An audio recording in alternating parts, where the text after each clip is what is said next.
Today kuna story moja nataka tuelezee hapa. Nadhani wengi mnaona wasanii wa WCB wanapotoka tu, utasikia kuna collab na Alikiba, utasikia kuna collab na msanii gani.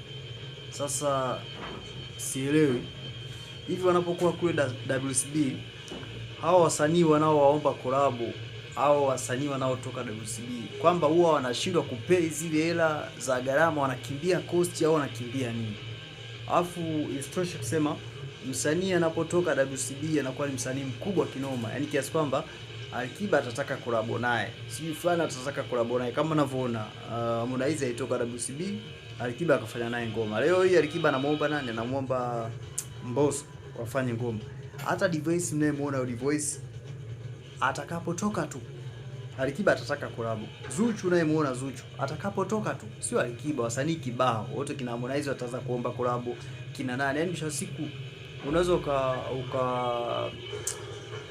unaweza kaja na point yako kwamba inaonekana mshikaji Diamond ana uwezo, ana selection nzuri, yaani tuseme WCB ana selection nzuri ya kumchukua msanii ambaye anakuwa ni bidhaa, ambayo bidhaa ni ndoto ya kila mtu, ila pia amejibrand kiasi kwamba msanii yoyote hawezi akamudu zile gharama. Sasa unataka uibe na Zuchu kwa milioni, labda milioni ngapi? Milioni 50.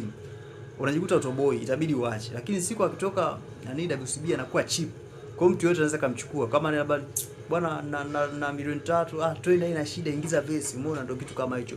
Kwa point yangu ni moja kwamba kwa nini huwa wanafeli kugharamia au kumchukua msanii akiwa WCB, akitoka tu